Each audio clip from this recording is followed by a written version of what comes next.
વ્યક્તિના ફોટા દુબઈથી સામે આવ્યા અને ખળભળાટ મચી ગયો। દુબઈનો એક વેપારી હોવાનું સામે આવ્યું। સ્વાભાવિક રીતે તમને થાય કે દુબઈનો વેપારી હોય ને સુરતનો હોય, પણ એમાં થઈ શું ગયું? પણ ચકચાર ત્યારે મચી ગઈ કે જ્યારે ગ્રાઉન્ડ રિયાલિટી ખબર પડી કે આ તો સરકારી શાળાના આચાર્ય છે। તો દુબઈમાં એ વેપારી કઈ રીતે હોઈ શકે? આઝમ પાસેથી વિગતે જાણીએ। આઝમ,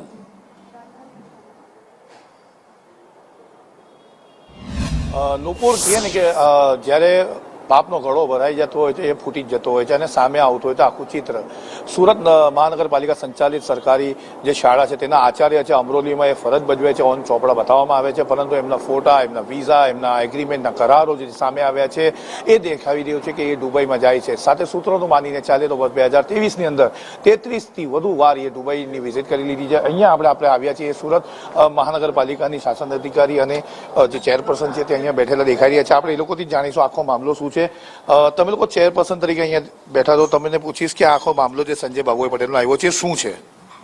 મારી જાણકારી મુજબ ગઈકાલે ચર્ચા થયા એ મુજબ કંઈક રજા પાડી છે ને આપણે એની તપાસ કરાવી નિરીક્ષકો પાસે ને ત્યાર પછી નોટિસ આપી છે અને નોટિસ આપ્યા પછી એમને જવાબ નથી આપ્યો માંદગીનું બહાનું કાઢીને, એટલે જવાબ નથી મળ્યો। એટલે મારી પણ શાસન અધિકારી સાથે ચર્ચા થઈ છે।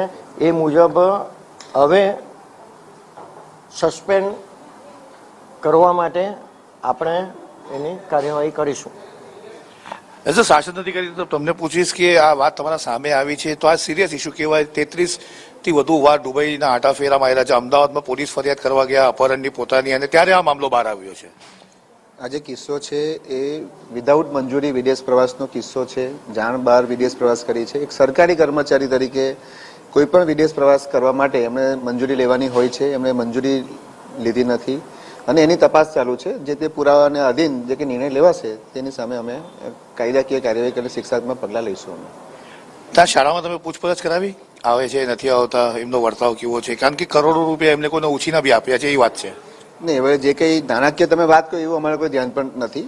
અમારું જે વસ્તુ છે, મેટર છે કે જે પરમિશન વગર વિદેશ પ્રવાસ કરે એ બાબતની અમારી તપાસ ચાલુ છે। તપાસ હાલમાં ચાલુ છે અને ટૂંક સમયમાં એનું જે કંઈ પણ છે નિર્ણય લેવામાં આવશે અને શિક્ષાત્મક કાર્યવાહી નિયમ અનુસાર કરવામાં આવશે।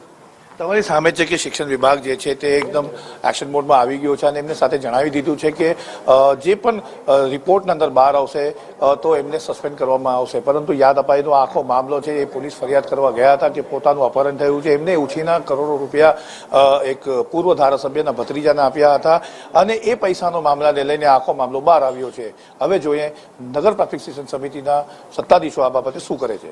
જી